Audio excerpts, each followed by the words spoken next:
On to Middle Ground with JLE, LLC, where we treat you like family. That's the theme song, Detroit Love, off my first album, The JLE Experience. Only music and copyright. Don't mean nothing Facebook. Got another great guest for you this season 12. We have Ultimate Martial Arts Academy owner, Thomas Hamm. Welcome to the show, sir. Thank you for having me. I really appreciate the opportunity. Hey, you real life Bruce Leroy, man. I'm intrigued. He got a martial arts spot? Oh, for real? Last Yeah. Jack in real life. Gotta have this man on the show. Yes, Gotta sir. do this. So, first question: what led you to this path? I started when I was 5. Back in the 90s, flipping off the couch and stuff like that. My parents were like, what do you want to do? Of course, I hit them with, I want to be a Power Ranger. Next thing Okay. you know, they're like, hey, if that's what you really want to do, let's go ahead and put you in karate. Pretty much never stopped since then. Oh, yeah, the Power Rangers. Wow. Awesome. Okay. What is Ultimate Martial Arts Academy? So Ultimate Martial Arts Academy is the name of our school. We've been open since 2014. It is a school. We specialize in kids martial arts. We do provide adult classes as well. We've been doing this for quite some time. We do competitive martial arts, but we also do traditional forms of martial arts as well. We're based in Tang Soo Do, which is a Korean form of martial art, which is very similar to very similar to Taekwondo, if you've ever heard of that. Okay. Now, how different is your style from Bruce Lee when he was teaching back in the day? Extremely different. Extremely different. So he came from Chinese martial arts, and then he founded his own style, which was Jeet Kune Do. It's entirely different. They had more of a soft way of doing martial arts, and he tried to find a harder way of executing it and made his own style. But we're like light years apart, light years. Okay. So, what's something basic that when people come in that you have to teach them about what they're about to embark on this journey that they might not know? Um, it's a lot of things that come with beginning that martial arts path.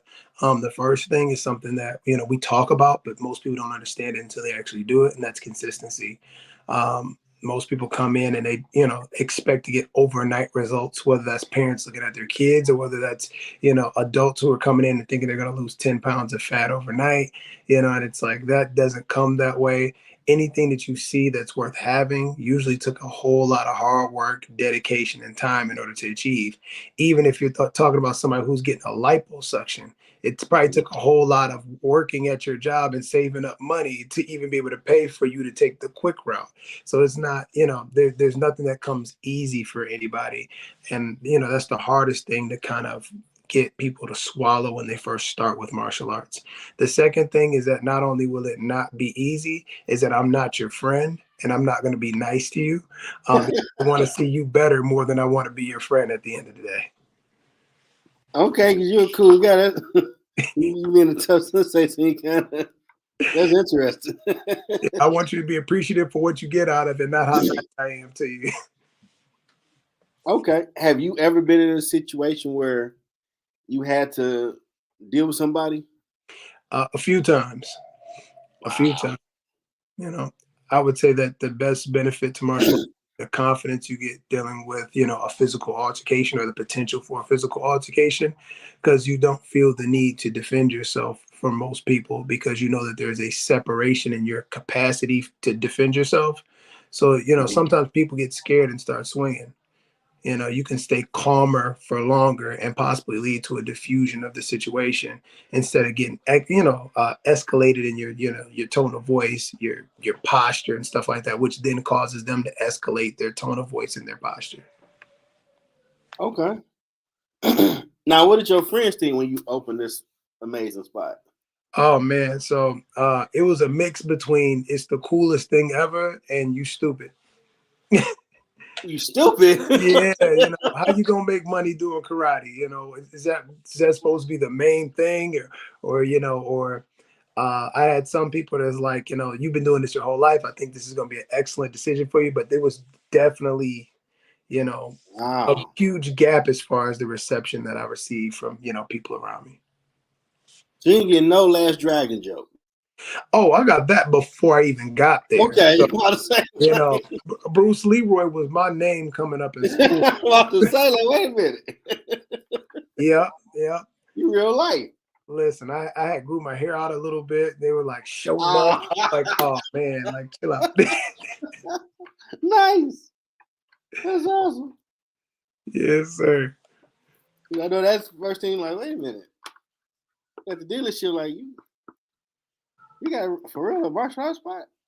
Yeah, nobody believes it until they come up there. They're like, he doesn't really have a karate school. Do you partner on it? Do you just work there? And I was like, nah.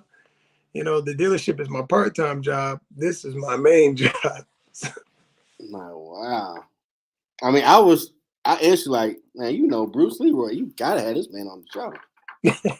Martial arts, like, I don't know nobody doing martial arts. My nephew did it in Georgia for a minute. Mm-hmm. When I went to go visit, went to one of his things. It's pretty cool stuff they were doing. He was younger. Mm-hmm. Well, they'll teach kids discipline and that confidence. Absolutely. I think every kid needs it. Every kid needs to, get into some sport that's going to build them up, not just, mentally and emotionally, but physically as well. It kind of puts a lot of kids in different headspaces when they can feel more confident about themselves, what they're capable of, what they're not capable of.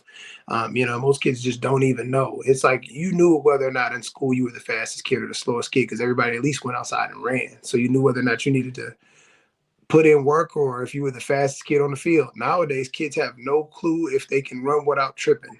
So Wow. when you really think about it, this is why, like when they talk about like gun violence, it's so high. It's like I don't want to get into a fight. I've never been in a fight. I don't even know what a fight is like. I get scared, and next thing you know, it's like I'm gonna either run away and be shamed for it, or I'm gonna go get a gun and do something stupid. They don't really see that there's an alternative there. They don't even think I could just be confident through the situation and diffuse it. Like there's other weapons available to me than just punching, kicking, or even shooting if I'm too scared. So That's interesting because I graduated in '96. mhm. By then, everybody stopped trying to be the thug, trying to shoot up the school. Mhm. Everybody smoking weed. Yeah. But getting to that senior year, you saw being in the hallway of Cooley. Hey man, we need to go because old boy said he about to light this boy up in another hour. Like, Mhm. man, it's only second hour. Yeah. Yeah, But come on, man. All right, let's go. you never heard the school bully say that though. The school Oh, bully you who had would run. two bullies at Cooley. Like just think about the one kid who you knew would beat you up, or the one kid who was kind of mushing kids around and stuff like that. You Middle never. school, you definitely saw that. Yeah. You just think about the school bullies not talking about pulling up with a gun. No. The football team, the kids on the football team aren't talking about pulling up with a gun. They're confident in themselves. The Yeah. basketball players aren't talking about pulling up with a gun. It's the kids who have zero confidence in themselves, have zero physical ability, and usually are scared who they feel like they have to do that. And it's like, there's a direct correlation between the two. Yeah, a lot of them were in the street life, Mm-hmm. gangs or whatever. So yeah, they definitely were the ones that was trying to shoot or 5 people run up in the classroom to jump on somebody. Be Mm-hmm. part of sports. Even that, like the jumping people, it's like you get scared they're gonna jump me because it's 5 of them. Well, Yeah. first of all, they're scared, so they did some sort of scary activity instead of just running up. The kid who had a problem with you just comes to you himself. He goes and gets 5 friends, you know. And because the next kid he's jumping doesn't have the ability to defend himself against 1, 2, or 3 people, he's scared of 5 people, and so now he has to get an equalizer. And if he doesn't have 5 friends, he's gonna go, Mhm. borrow mom's, Smith and Wesson. Yeah. So I know back then when cats was trying to recruit me, I'm like, dude, I'm a nerd and I love women. Ain't none in prison, bro. What you say, little man? Because I was short and fat back then. So I'm like, yeah, I can. In this class, you see all these beautiful women. I can talk to them all day. Prison, I'm talking to guards all day and looking But at I'm me. good. I'm cool on that, bro. I feel it. You ain't gonna tell me when I can move, when I can't move. I can walk around this class all day, talk to girls until it's time to go home. What Yeah. you doing? You got too many liabilities you got to deal with. Yeah. I'm cool, bro. Oh, you stupid. Then some would get out if they made it out safely and realize your idea sound better. Yeah, because there's number females in this class. What you doing at 2 in the morning? You looking at dudes even doing that bull crap. Mm-hmm. What fuck? It don't make sense till it don't make sense to them. You know, sometimes people have to bump their head before they get a little warm, Mm-hmm. a rude awakening. By seeing you, and everybody want to smoke weed and just chill out. Like, why ain't you a drug addict? That ain't the way. Mm-hmm. You gonna graduate? Oh, like, see, you playing games. Don't be a super senior. That was the term I used to call people. What's super senior, Jeff? You see them cats that's 1995, they graduated what? That's a super senior. Nah, we need to get up out of here first go round. Yeah. Only come, don't, we got 6 months. Don't play no game. I don't care if you get a D average, C, whatever, as Malcolm said, any means necessary. We need Mm-hmm. to walk across that stage in June and July. That you've been here a little while. I don't understand why you're here so long. Because you're looking at it like, wasn't you just a man 6 months ago? Everybody's Mm-hmm. knowing your name and you still here? Yeah. You like, you can go to war, man. You grown. You 18 now. Mm-hmm. That don't make any sense. What you doing here? You're just wasting time with your life. Like, nah, bro. Mm-mm. It just made what I looked at stuff just a little too different. Like, nah, that don't make sense. I feel it. I Mm-mm. feel it. Now, why did you pick Oak Park? Honesty, first thing I did was I had my business in Detroit. Okay. And I wanted to put my business in Detroit in order to serve Detroit because that's where I grew up. Mm-hmm. Unfortunately, being in business, you have to focus on your demographics. Yeah. Um, and demographics play a big role into it as far as who can afford to actually pay for martial arts and who can't afford to pay for martial arts. And so when you're in the middle of the hood and the average income around you is, $25,000, $30,000 a year, those moms don't have a lot of extra money left over to pay for, little Timmy to do martial arts class, and they're paying $100, $200 a month. Yeah. And they got to pay for a uniform, or he wants to do a tournament, or they want to pay for some sparring gear. They're penny pinching, they're borrowing from grandma. And so a lot of times, instead of you running a business, you kind of run a charity case. You're kind of running a nonprofit. You're not making any money. You're Mm-hmm. just doing this to serve the community. And it's like, I can do that at the same time. I can give away, reduced price classes to those kids who might need it, but I still need to be able to find a way to make some money out of this. So I got to go to where people have it. So I just kind of scooched outside of the city of Detroit. The money was definitely different. You had working class people, that were in Oak Park. If I could scooch again, I would scooch a little bit further out. I'd go to West Bloomfield if I could. We Oh, got, yeah. yeah, our lease is coming due soon, and that's definitely, in Okay. the works. Devin, congrats. You've been around for 10 years, brother. That's dope. Yeah, consistency is key. They say Mm-hmm. 99% of your success is just, staying in the game long enough to figure it out. Yes, I've been doing this for 2 years or three now. Mm-hmm. And I'm working on to start doing the sponsorship and those things to start getting it profitable. Yes, sir. 'Cause I'm like, okay, God want me to do it. All right, sure. But this thing got to start hitting at some point, man. Yeah, the consistency is the main thing. That's one thing that I always hear, see, or people remind me. Just keep doing the work. Your time coming when everything supposed to fall into place. Like, yeah, I get that, but why not right now? You know what I'm saying? I want to blow up like Biggie. What's up? Yeah, sometimes, and I would say this too, for me being in business for as long as I've been in business, I didn't have the skill set, the knowledge, that I truly needed to have to be able to take on opportunities that were bigger than what was in front of me at that point in time. I Okay. didn't have savings. I didn't have any, skills dealing with money. I didn't know how to market myself. I didn't know how to hire people. I didn't know how to pay taxes. I didn't have a clue on how to do anything. And so it's like, if I had gotten an opportunity to be any bigger than what I was at that point in time, I probably would have crashed and burned. Okay. Sometimes God gives you little nuggets in the right order for you to build up as fast as you can build up.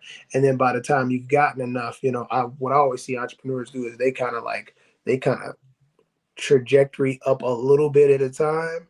And Okay. you see like the skill set changes and stuff like that. And then all of a sudden, at some point in time, there's just like a huge jump that just comes out of nowhere, like YouTube channels, Mm-hmm. they'll just coast until they've kind of, gotten exactly what they need. And they'll jump from, you know, a handful of subscribers to, boom, they're at 100,000 subscribers, and it'll happen over like a year. And it's like at that point in time, they just can handle all of the weight because they've kind of tapped into everything they need to tap into. It's kind of like you just got to be around long enough to, for the wick to hit hit the TNT. Hey, I received that wisdom, Master Leroy. Yes, sir. For real, I appreciate that. I do be over here at times like, man, what's up? I'm nice out here, you know what I'm saying? I don't want no Cadillac, nothing like that, but I want a few pennies in my pocket, Yes, sir. The elbow room. I ain't greedy. I feel it. I've been there. I understand. Now, do you have the logo and stuff? Yeah. So if anybody wants to check out our logo or our website, it's umaoakpark.com. Or you can just Google us at Ultimate Martial Arts. It's the only one in Oak Park, Michigan. There's 2 Oak Parks, so if you see Oak Park, Illinois, that's not us. It's Oak Park, Michigan. We're one of the ones with the highest Google star reviews and everything. So, let me put this across the screen real quick. umaoakpark.com. I've got to ask you that because I had dozed off like a fool. Bam. Got that across the screen for you. umaoakpark.com. all right. I make sure you Don Perino treatment, though I had overslept for a second.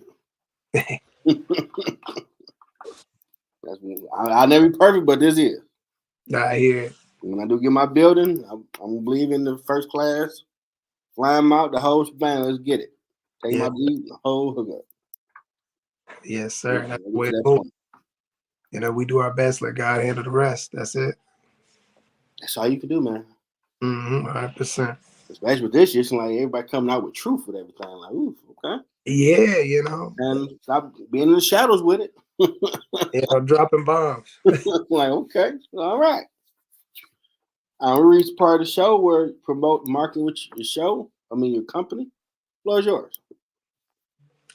Yeah. So, for anybody out there, if you're looking for martial arts classes for yourself or for a loved one, kids, friends, family members, or anything like that, we are Ultimate Martial Arts Academy. We specialize in kids martial arts classes starting at age 5 and up.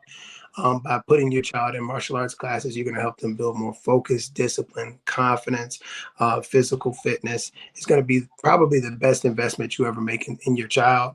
If you're looking to get started, we actually have a special during the month of January for new students. We offer 4 weeks of classes plus a free t-shirt for $29. And your child can be able to come in during evening times from Monday through Thursday, enjoy classes with their age appropriate group, and start learning to build those listening skills that you're going to start noticing right off the bat. By them being in martial arts for a long period of time, you're going to see their grades go up, their listening skills go up. They're going to start doing what you ask them to the first time around. Their confidence is going to pick up. Their self-esteem is going to pick up. If you guys have any questions or anything like that, you can always feel free to, you can see the website at the bottom of the screen. Look us up online, check out our website, fill out the information. I'll reach out to some of our staff. We have some great, awesome instructors, and they'd be more than happy to give everybody, a little bit of, one-on-one attention and kind of talk about what you're looking to gain from martial arts classes for you or for your loved ones.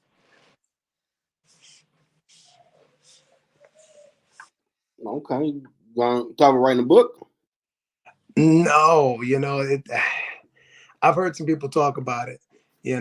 I just don't know if I'm at that stage yet where I feel like how you write the book has a lot to do with where you are in life.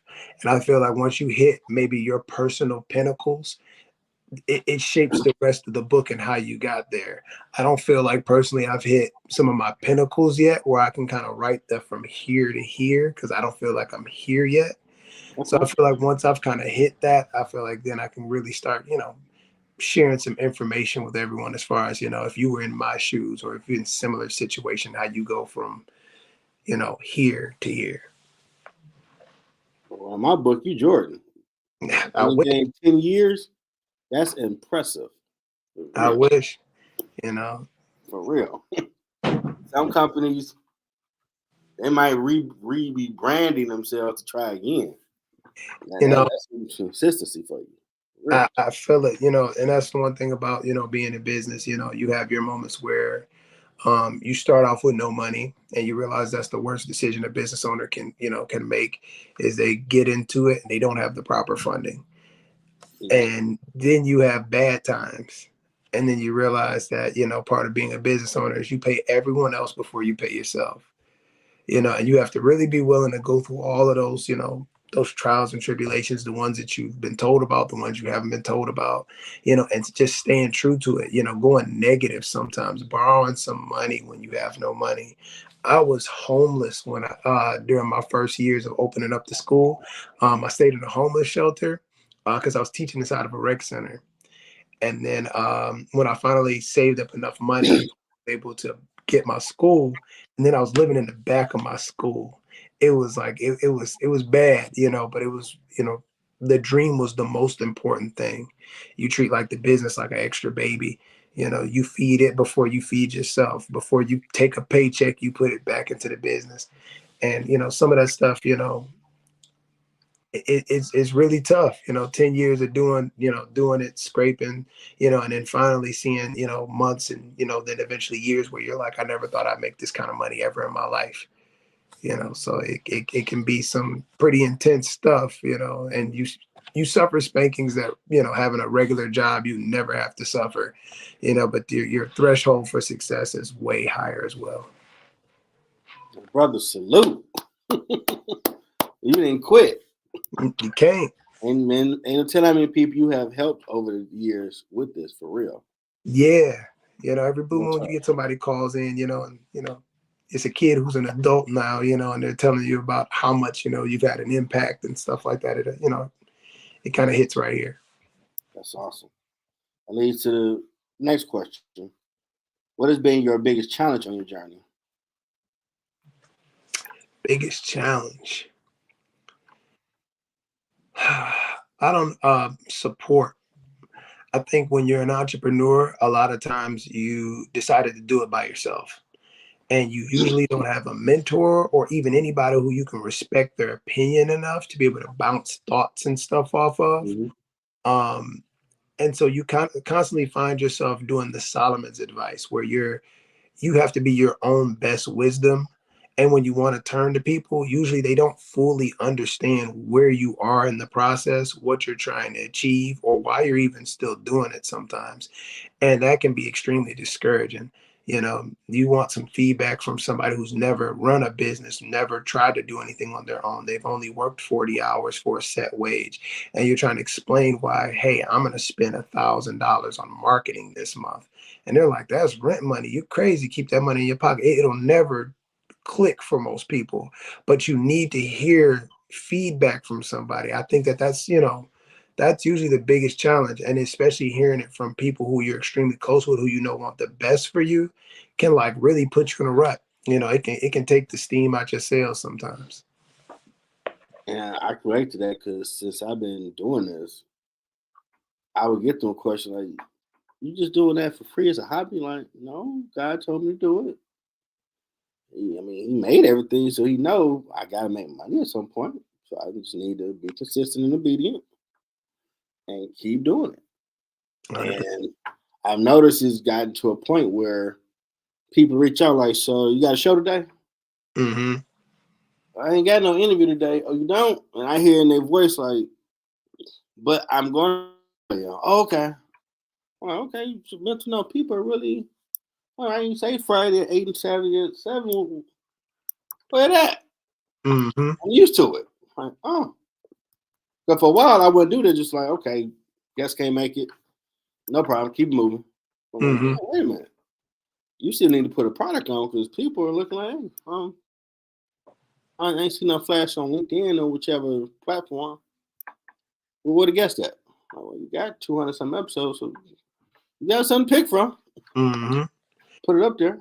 You start having people expect that they start having expectations. You start seeing the traction, and it's like it takes you so long to build that traction up. You can't really allow sometimes negative thoughts or Mm-hmm. contrary opinions to kind of get in the way, because all that work you put in to get traction, you can lose it very quickly, way faster than it took you to build it up.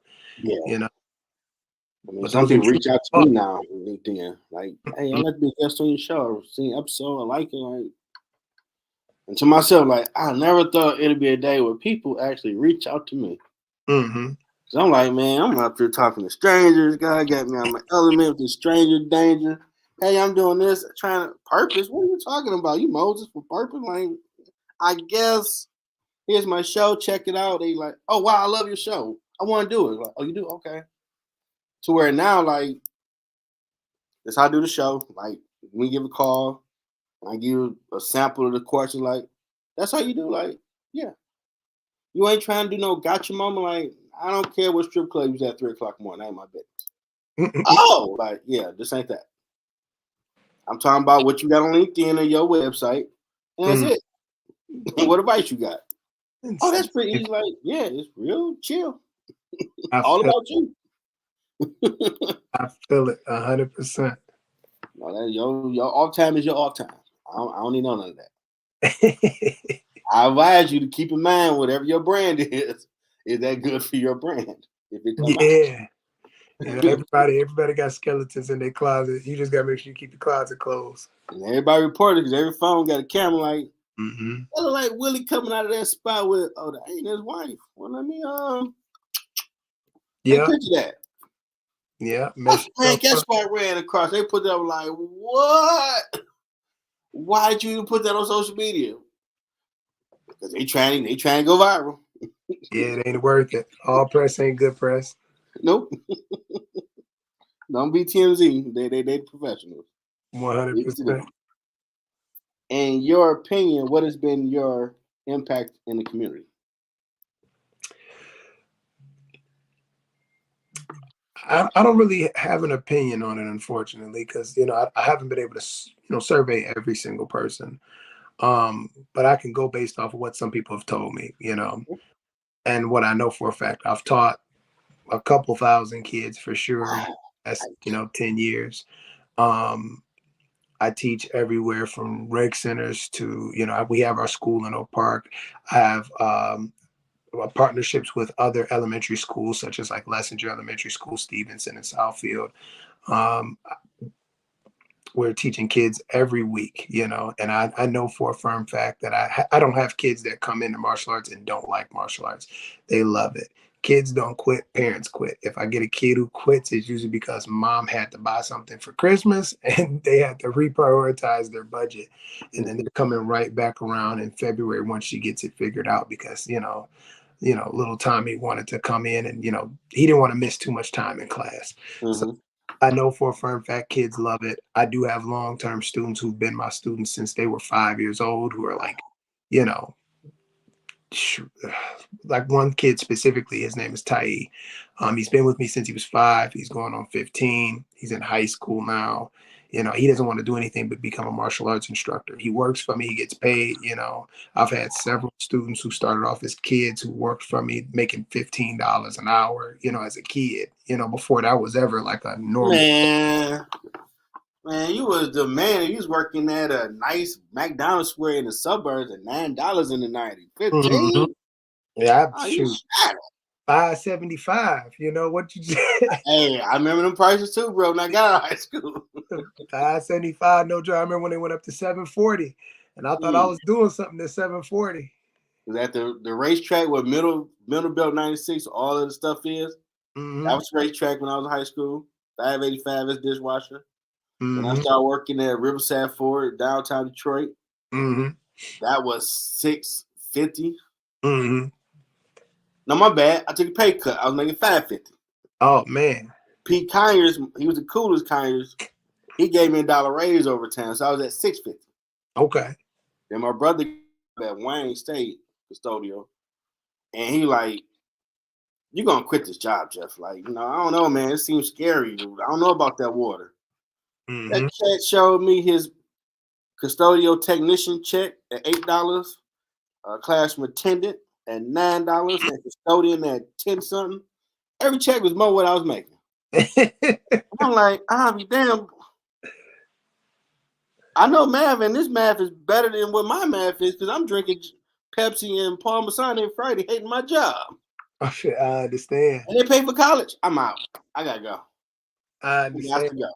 That's how I got into the dealership. And I went to Wayne. And that's exactly how I got into the dealership, bumping into a family friend like that, you know. I do appreciate my first car that I bought was a '87 Mustang, my baby luxury.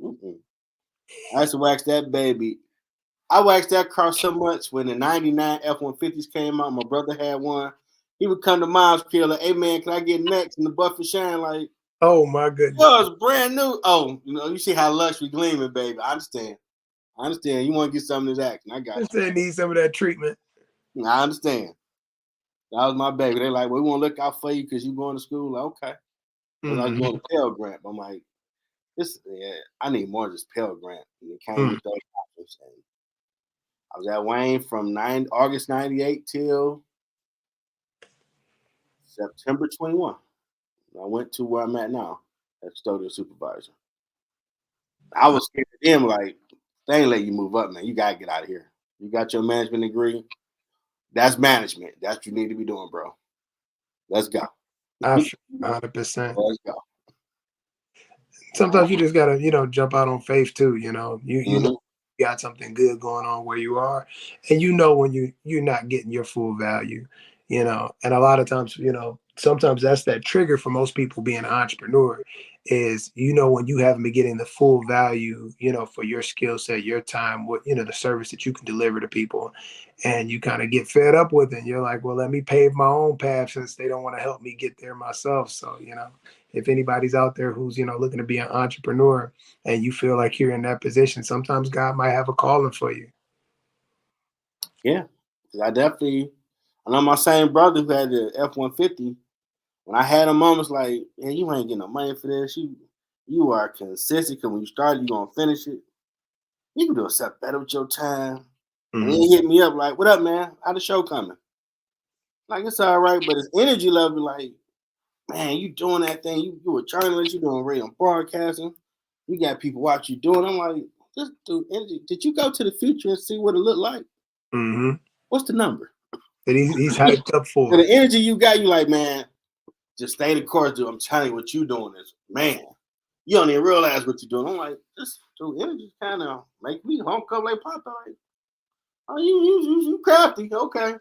Yes, I sir. never think about stop doing this. Okay, I got you. Yes, sir. He will send the one re-energize you, like, stay the course. And I start to see after time that, dang, you think about doing broadcast and radio stuff? Like, I never in my life heard you mention none of this stuff. Mhm. Wow, but you doing it. Yes, sir. So people watching, bro. They watching. And it's I mean, I'm humbled to hear all these amazing stories. For I real. think that's a really awesome perspective to have too, to be able to interview tons of people who've done many different things and be able to hear all the different perspectives. That's got to be, a very, interesting perch to kind of sit on. Yeah, I find myself with some people like, oh man, the titles that people have, like, no, the goal I was tasked with from your thought conception all the way to profitability. You're a Mm. guest. Because there's so many people with that thought. You should open a bookstore. Nah, man, they gonna laugh at me. They gonna. What made you have your thought that you said I'm gonna do it? Because you might help the ones it's stuck right here. Like, you're supposed to be doing this and this and this. Nah, I ain't gonna say it out loud. I ain't gonna write it down. I ain't gonna tell nobody. But you actually said it. Maybe told a person and start working it. Mhm. What was your secret? Because it's so many people. Like, man, like, I remember my brother told me once. So I put out a few books. You know how many people might dream of writing a book but are hesitant to do it. Like, to my little mind, man, it's easy. Just write, put out yourself, or get a publisher. What you talking about? It's so hard. But like, I know that's how you think. But there's some people that's like their dream, but they're afraid of Right. their dream. Like, oh, I ain't look at it like that. Oh, I see that perspective now. So all the people that I've interviewed so far are like superheroes because, as Pac always said, at least you tried for it. Yes, sir. There's people that won't. Yes, sir. Oh man, you should do that. Yeah, you right. I ain't gonna do it. Nah, bum what you saying. I'm still gonna try. I'm Mhm. see what happens. You was one of them, and that's pretty cool. Yes, sir. I need that Yoda game from you. I had to give it a cool name at the end because that's the whole purpose. To flame me on, to make you comfortable. Be about a tagline where we treat you like family. So I need you to be comfortable giving that yoga game. What advice do you have for someone trying to find their purpose?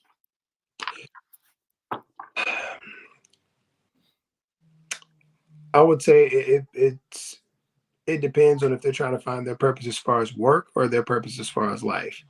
Um, Sometimes when you're talking about life, I think that starts with, you know, you need to get as spiritual as you can be in whatever direction you feel like you need to do it.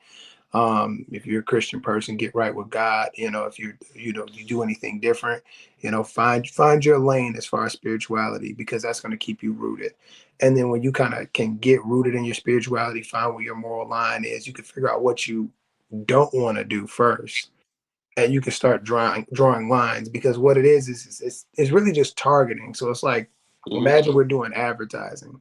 Do we want to advertise to all of the United States of America? No. We want to figure out where we're at. Then we start to draw a little avatar on who we kind of want to service. Then you can kind of figure out how you kind of want to say. But the more you want to say is you kind of want to, in order to make a decision on what you want to do as far as a purpose, decisions really just means that you're cutting out things. You know, you're just telling yourself what you don't want to do. And the best thing I heard was that um, the difference between poor people and rich people is what they'll say no to. You know, rich people know exactly what they aren't willing to do. And the quicker we can kind of narrow down on what you don't want to do, you'll kind of figure out the one, two, or three things you actually do want to do. Now, whether or not that's good for work or not and making money, that's an entirely different thing.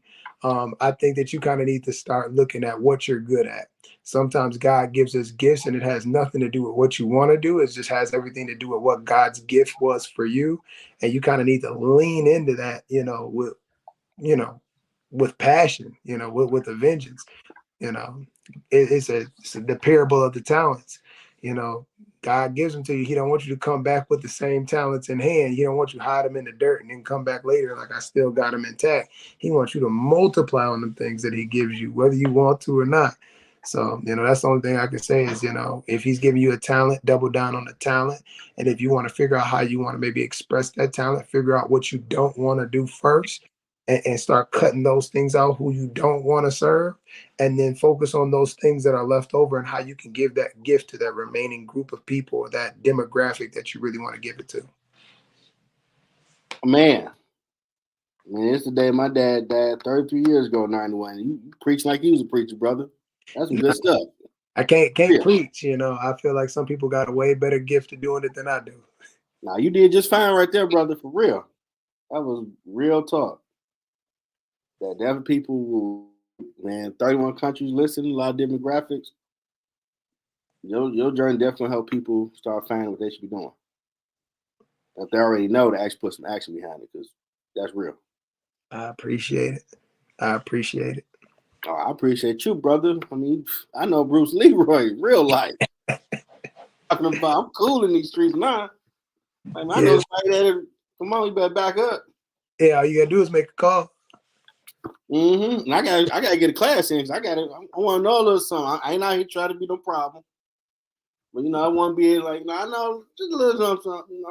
I feel it. I feel like everybody should do it at least once. Take it for a couple months. It opens your eyes to a ton. Oh yeah, the discipline, all that. I need that in my life, definitely. Yes, sir. So I appreciate you for being with me, being a little late with it. Mm. And sure we gave you the consistency of it, the time you needed. I had to sit there like, okay, you look quiet. Wake him up a little bit. I felt, yeah, you got to get perked up. I had a full day work. Yeah, I know when you're a martial artist, it's just a lot of games. You want to get out of there. Come on. Yes, sir. You got it there. I hope I live by my tagline where we treat you like family. You felt comfortable to do it. Of course. I'm here. If you ever need me for anything, all you gotta do is just give me a call. I'm, like I said, one phone call away. This is your first interview? I had another interview. It was a little different because it was like an in person with a group of people. But Okay. this is my first one that I've ever done. Where I'm All actually about you. live on anything. So that Okay. this is very. Awesome. You're wonderful at it. I mean, more people need to ask. Like, yeah, he's in Oak Park. Real life Bruce Leroy got his own spot. Go check him out Yes, sir. for real. Now he nice right now, but as a sensei, he gonna come at you different if you coach him. You know, like, well, he seems so nice on your show, yeah, but he got to coach you up. So you You go to know, the military, they're gonna be a drill sergeant. No, same process. you I know need it. you to focus on the task what I want because I want you right out here. You know. Yeah, you So, know it. Anybody's looking for business, if you want to talk business, come talk to me too. I know it's a lot of people out there who kind of go through that rut where they're trying to get started, and they just have no clue which way to go. They're looking to get funding. They're looking to figure out how to advertise, how to market. They're looking to figure out how to do a lease, things like that. Things that, most people just bump their head on. You want to come in and chop it up, all you got to do is let me know. oh yeah, we definitely gonna have a conversation about your approach to marketing. Definitely gonna do that. Absolutely. But I want to humbly thank Ultimate Martial Arts Academy in Oak Park owner Thomas Hamm for his time and his knowledge. If someone's looking at whichever aspect of martial arts out there, you might want to do what he's doing. Hey, he got out the mud. You can get it too, but you got to start. It can't be a concept. You got to put some work to it, and maybe get a mentor, or just learn as you go. Absolutely.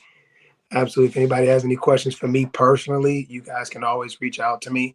I have a direct line. It is 248-494-8411. If you're in the Metro Detroit area, you're trying to get started with your business. I've got a couple of other entrepreneurial friends who might be able to give you other perspectives on different types of businesses that they run as well. I'd be more than happy to help you guys out. I really appreciate you for taking the time out to have me on your show. This is big for me. This is a personal step for me.